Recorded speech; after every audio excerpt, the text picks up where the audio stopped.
I was familiar with the book, and I think I read it in about 24 hours. That was the beginning of wanting to be part of the project. It's very redemptive, it's very powerful, it's very moving. It was just an overwhelming connection to that little boy and a belief that I understood how to bring this to the screen and the challenges that the book presented. Action. It just all came together as a thing which I felt massively drawn to. The big rock candy mountain.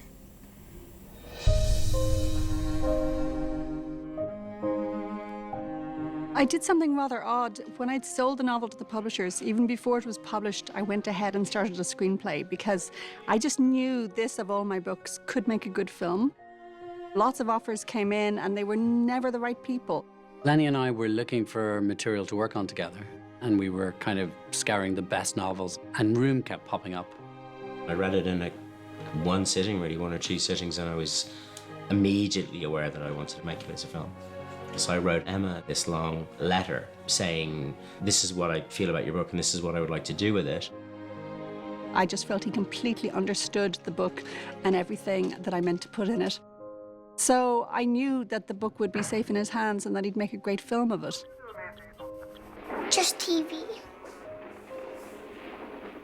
You're getting it. Room is such a kind of perspective-driven novel. And so a lot of my challenges were around how to preserve the boy's point of view without turning this into some sort of piece of magic realism. A wall's like this. See, and we're on the inside. And Mouse is on the outside. In outer space? No, in the world. It's much closer than outer space. Both of us had to be protective of the novel in the right way, of its essence and its truthfulness and its beauty. It's my first film of any of my books, and it's the first screenplay of mine that's actually making it to the screen. So the magic of seeing things I just imagined brought to life, it's just such a thrill. Wow. I was very involved in the casting process, and Lenny always had a really strong idea for Ma. He wanted somebody who was wonderfully ordinary and warm, and somebody who would have lived just a very ordinary life if she hadn't been kidnapped. It became clear very quickly that Brie was the obvious choice to play that part. You have to understand. We can't keep living like this. You need to help me. We're just incredibly impressed by what we saw of her. We saw a short-term 12. She's magnificent in that film. And Lenny met her, and she just blew us away. When she steps out in front of the camera, what you get is raw and real. What you see on TV, those are pictures of real things, of real people. It's real stuff. That's real oceans, real trees, real cats, dogs. No way! Where would they all fit? They just do. They just fit. They just fit out in the world.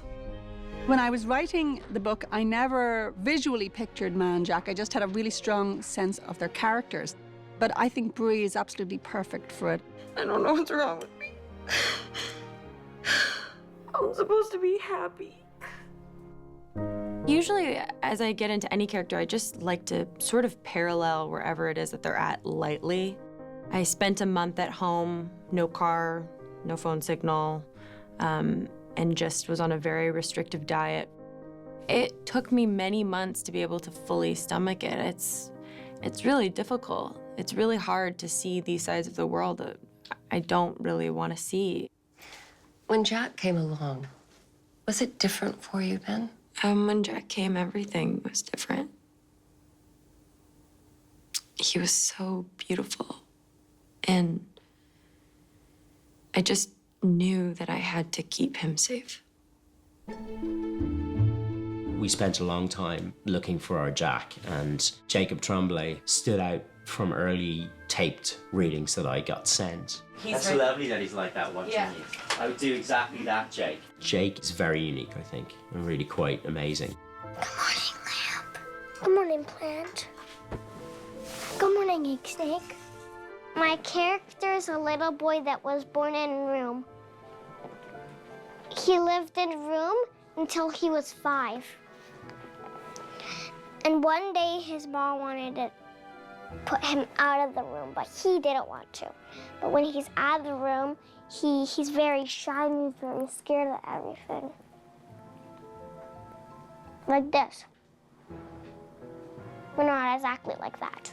We've been extremely lucky with Jacob. He's 8 years old, playing 5, but he's also an experienced actor. He's done this before, so he's not coming to it for the first time. Sometimes these pins stab me. I know. But try not to. I deal with it. He's incredibly bright and great concentration, but he's still a kid. He's still a boy. He's still full of life and fun and mischief. Here, on 3, 1, 2, 3, okay. Don't make a funny face. His mom said, "Do you have any questions for Bree?" And he was like, "Yeah, I have 2 actually. What's your favorite color? What's your favorite animal? And and do you like Star Wars?" There was 3 questions. And that was the beginning of it. You're full of it. I don't like it one bit. Bree helps me get in soft mode. Soft mode. When I need to be serious, she helps me be serious. All people are nice people because they help me be serious. It's a funny process because, you know, there are many fine actors out there, and in a way I think I'd already been imagining the film with Bree and Jake for quite a while before I sort of officially cast them. That's us.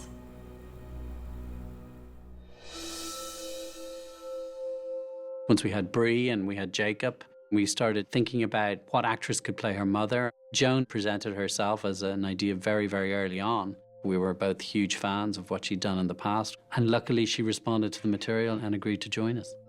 I really love that this explores not only what happened to Ma and Jack, but also to an entire family. Sorry, we just couldn't wait any longer. That's okay.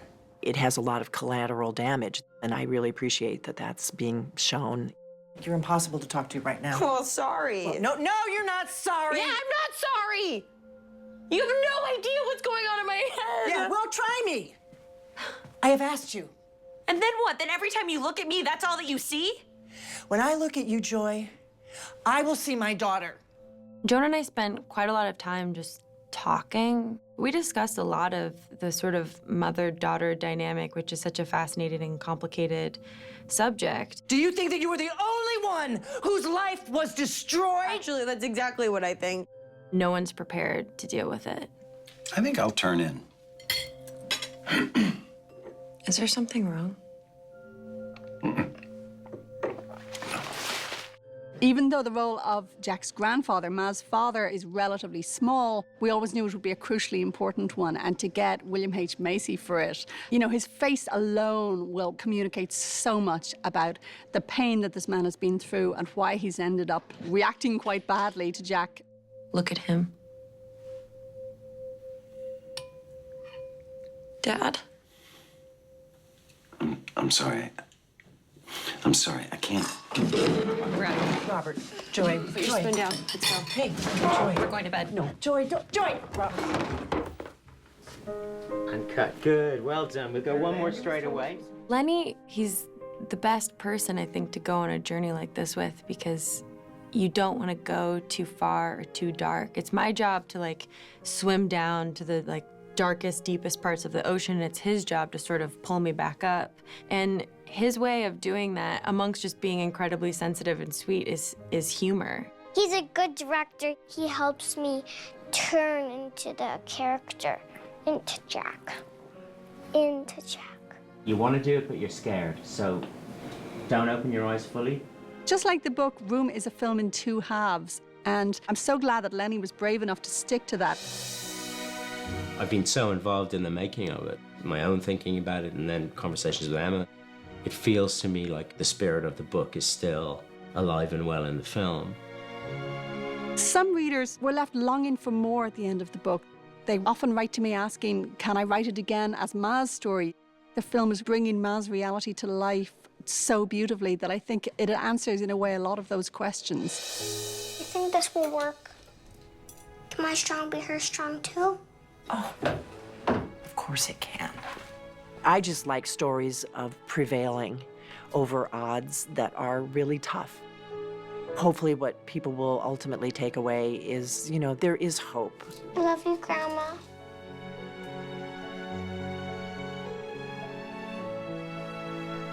I love you too, Jack. I think the film is redemptive and life-affirming. It's very emotional. Ma, come back. I can't just yet. Come back now. I'll be there soon. I just have to be here just a little while longer. I pick for both of us. Soon, Jack. Jack?